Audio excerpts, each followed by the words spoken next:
మీరు చెప్తున్నట్లుగా ఈ వైదిక పరంగా చూస్తే మన వైదిక ధర్మ నిష్టతో ఆ మార్గంలో చూస్తే గోవు యొక్క ప్రాశస్త్యము ప్రాముఖ్యత మనకు కనిపిస్తుంది. ఆరోగ్యపరంగా చూసినా కానీ ఆ గోవును పాలు కానీ గోవు నెయ్యి కానీ గోఘృతం అంటారు కదా, ఇవన్నీ కూడా చాలా గొప్పవి కదా. వీటి గురించి ఇంకా తెలియాల్సిన అవసరం, అవేర్నెస్ తక్కువ ఉందని చెప్పాలి కదా మనకు. తక్కువ ఉందండి. కానీ ఒకటి, అవి నిజంగా మీరు ఇందాక అన్నారే గోమాత అని. ఇప్పుడు ఈ కాకినాడ పట్టణంలోనే భానుగుడి జంక్షన్లో శిశు మందిరం అని ఒకటి ఉంటుంది, ప్రభుత్వ ఆధ్వర్యంలో నిర్వహింపబడుతుంది. కొంతమంది సరైన జీవన విధానం లేని వాళ్ళు బిడ్డల్ని కనేసి ఎక్కడ వదిలేసి వెళ్ళిపోతుంటారు. ఆ పసిబిడ్డల్ని తెచ్చి అందులో పెడతారు. ప్రభుత్వం వాళ్ళు ఇచ్చేటటువంటివి ఆ నిధులు ఆ పిల్లల్ని పోషించడానికి సరిపోవు. ఈ గోశాల పెట్టిన కొత్తల్లో ఆ విషయాన్ని ఆ నిర్వాహకులు వచ్చి చెప్పారు. వక్కలంక రామకృష్ణ గారని గొప్ప సమాజ సేవ చేస్తాడు మహానుభావుడు. ఇప్పటికీ ఆనాటి నుంచి ఈనాటి వరకు మహాశివరాత్రి శివలింగాభిషేకానికి కూడా అవసరమైతే బయట కొంటాను తప్ప, పొదుగు దగ్గర పాలు 5 లీటర్లు వెళ్ళిపోతాయి శిశువిహార్కి. అవి అలా పట్టకూడదు కాబట్టి నీళ్లు కలిపి ఆ పసిపిల్లలకి పడతారండి. వాళ్ళ తల్లి ఎవరో తెలియదు, కానీ ఆ పాలు తాగి కొన్ని వందల మంది శిశువులు బ్రతికారు. వాళ్ళందరూ పెరిగి పెద్దవాళ్ళై దత్తతలు స్వీకరింపబడి ఎక్కడెక్కడికో వెళ్ళి ఇవాళ సంతోషంగా ఉన్నారు. స్వర్గలోకం అవి వదిలేయండి, గోశాల నిర్వహించి గోవుల్ని కాపాడితే అన్ని వందల మంది పిల్లలు బ్రతుకుతున్నారు. ప్రత్యక్షంగా సంతోషం కదా. రోగులు కొంతమంది ఇక్కడికి వచ్చి, అయ్యా మమ్మల్ని ఆవు మూత్రం సేవించమన్నారు, ఆవు నెయ్యి కావాలి, ఆవు పాలు కావాలి అని అడుగుతారు. ఆ పిడకతో ఏదో చేసుకోమన్నారు, పిడకలు కావాలని అడుగుతారు. వాళ్ళందరూ అది వాడి ఏదో కొంత ఉపశాంతి పొందుతున్నారు, అందుకని వచ్చి పట్టుకెడుతూ ఉంటారు. ఇంతమందికి ఇహంలో కూడా అది ఉపయోగపడుతోంది. అన్నిటినీ మించి పెంటపోవు, ఆవుల యొక్క మలమూత్రాలు తీసేసి అవన్నీ కూడా పక్కన వేసేస్తాం. అవి పెద్ద పెద్ద కుప్పలు అయిపోతాయి. వ్యవసాయదారులు వస్తారు, అయ్యా మాకు అది ఇస్తారా అని అడుగుతారు. మేము ₹1 అడగం వాళ్ళ దగ్గర. మీరు తెల్లవారి లేస్తే కొన్ని కోట్ల మందికి అన్నం పెడుతున్నారు, మీరు ఏమైనా ఇవ్వగలిగితే, మీరు ఇద్దాం అనుకుంటే అది కూడా మళ్ళీ గోవులకే ఖర్చు పెట్టేస్తాం. మీరు కొంత గడ్డి ఇవ్వగలిగితే ఇవ్వండి, కొద్దిగా తౌడు ఇవ్వగలిగితే ఇవ్వండి, చిట్టి ఇవ్వగలిగితే ఇవ్వండి, లేదా ₹11 ఇవ్వండి, ₹1.25 ఇవ్వండి. తీసుకెళ్ళి మీరు పొలంలో పోసుకొని 10 మందికి పంట పండించి పెట్టండి.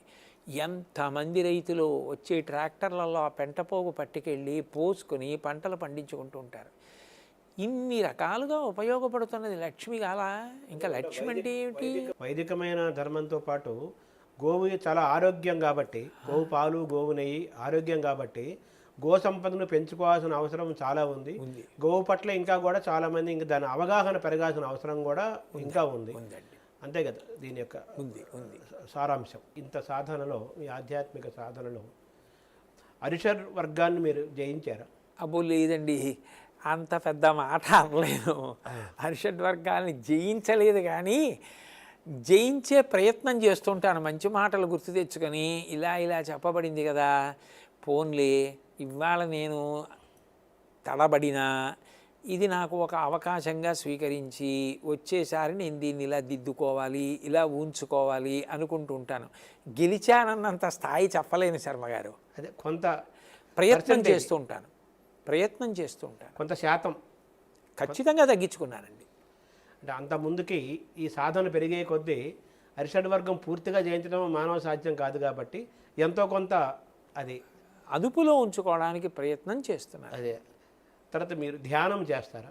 మీ ఉపాసన మామూలుగా శుద్ధితో పాటు ఆ ధ్యానము పిల్లలు యువతరానికి పోటీ పరీక్షలకు వెళ్ళేవాళ్ళు, చదువుకునే వాళ్ళకి, తర్వాత రకరకాల ఒత్తిళ్లకు గురయ్యేవాళ్ళు అందరూ గురవుతున్నారు. చిన్నవాడు అవుతున్నాడు, పెద్దవాడు అవుతున్నాడు.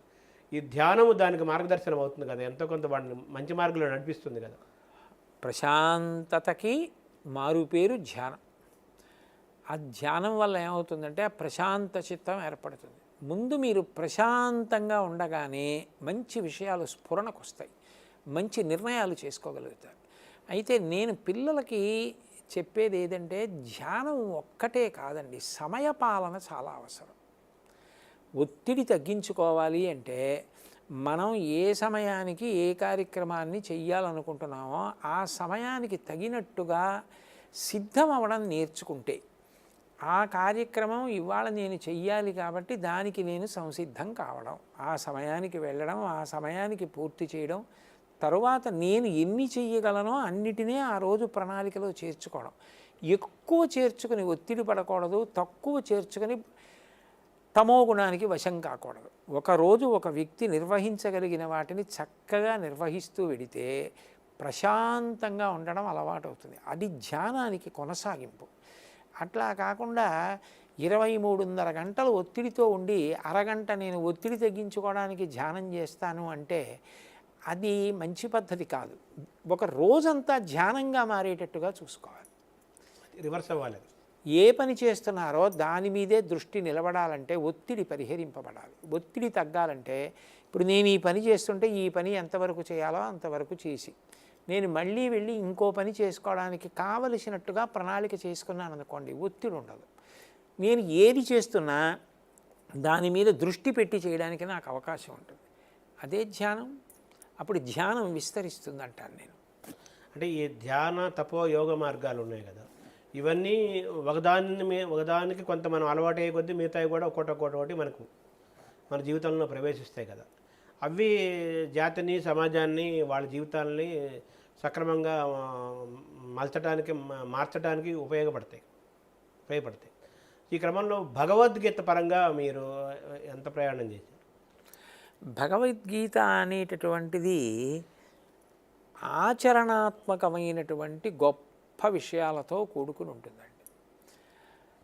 అపోహలు, అర్థం లేని విషయాలు, ఇటువంటి వాటినన్నింటినీ కూడా నిర్ద్వందంగా ఖండించి యథార్థంగా మనం చెయ్యవలసిన కర్తవ్యత నిష్టని మనకి నేర్పుతుంది. ఇది నువ్వు చెయ్యాలి, ఇది నువ్వు చెయ్యకూడదు. తెలిసి కానీ తెలియక కానీ ఇలాంటిది పట్టుకుంటే ఇలా జారతావు, తెలిసి కానీ తెలియక కానీ ఇలా పట్టుకుంటే ఇలా పైకి ఎక్కుతావు. దీన్ని చాలా అందంగా చక్కగా బోధ చేస్తుంది భగవద్గీత. అందుకే అది నాకు ఆచరణాత్మకంగా అనిపిస్తుంది. చూడండి, ఒక శ్లోకం ఉంటుంది, ధ్యాయతో విషయాన్ పుంసః సంగత్ శిశూపజాయతే సంగాత్ సంజాయతే కామః కామాత్ క్రోధోభిజాయతే క్రోధాత్ భవతి సమ్మోహః సమ్మోహాత్ స్మృతివిభ్రమః స్మృతిభ్రంశాత్ బుద్ధినాశో బుద్ధినాశాత్ ప్రణశ్యతి. అనవసరపు విషయం జోలికి వెళ్ళి దాన్నే పట్టుకుంటే ఎంత వేగంగా జారిపోయి ఎక్కడికొచ్చి పడిపోతాడో చెప్తుంది. ఒక విషయాన్ని పట్టుకోవలసిన రీతిలో పట్టుకోవడం చిట్ట చివరికి ఏ ప్రయోజనానికి కారణమవుతుంది అంటే ఏడవలసిన అవసరం ఉండదు. అసలు భగవద్గీత ప్రారంభమే అది కదండి. కృష్ణ భగవానుడు నోరు విప్పి మాట్లాడుతూ ప్రజ్ఞావాదాంశ్చ భాషసే గతాసూనగతాసంశ్చ నాను సూచింతి పండితాహ, ఏడవకు, నువ్వు అన్నీ తెలుసున్న వాళ్ళ మాట్లాడి ఏడవకుండా ఉండడం నేర్చుకో అని మొదలుపెట్టి మళ్ళీ పూర్తి చేసేటప్పుడు సర్వధర్మాన్ పరిత్యజ్య మామేకం శరణం వ్రజ అహం త్వా సర్వపాపేభ్యో మోక్షయిష్యామి మాసుచ. ఏడవద్దు, ఏడవకు మధ్యలో భగవద్గీత. అంటే అసలు భగవద్గీత పట్టుకున్న వాడికి ఆచరణాత్మకంగా భగవద్గీతని మనం ఉపయోగించుకుందాం. ఇది కథ కాదు, ఇది ప్రతి శ్లోకం పట్టుకుని అనుష్ఠానంలోకి తెచ్చుకోవలసింది అన్న కోణంలో భగవద్గీతని పరిశీలించి అనుష్ఠిస్తే ఏడవలసిన అవసరం ఉండదు. ఏడవడానికి ఎంత దూరం అవుతాడంటే భగవద్గీతకి అంత దగ్గర అవుతాడని అర్థం. భగవద్గీతకి దగ్గర అవుతాడంటే ఏడవడానికి దూరం అవుతాడు. ఆఖరికి ఆ ఏడుపు మానేయడం అన్నది ఎక్కడి వరకు విడుతుంది అంటే శరీరం పడిపోతోందన్నా ఇది అనివార్యమైన పరిణామమే కదా.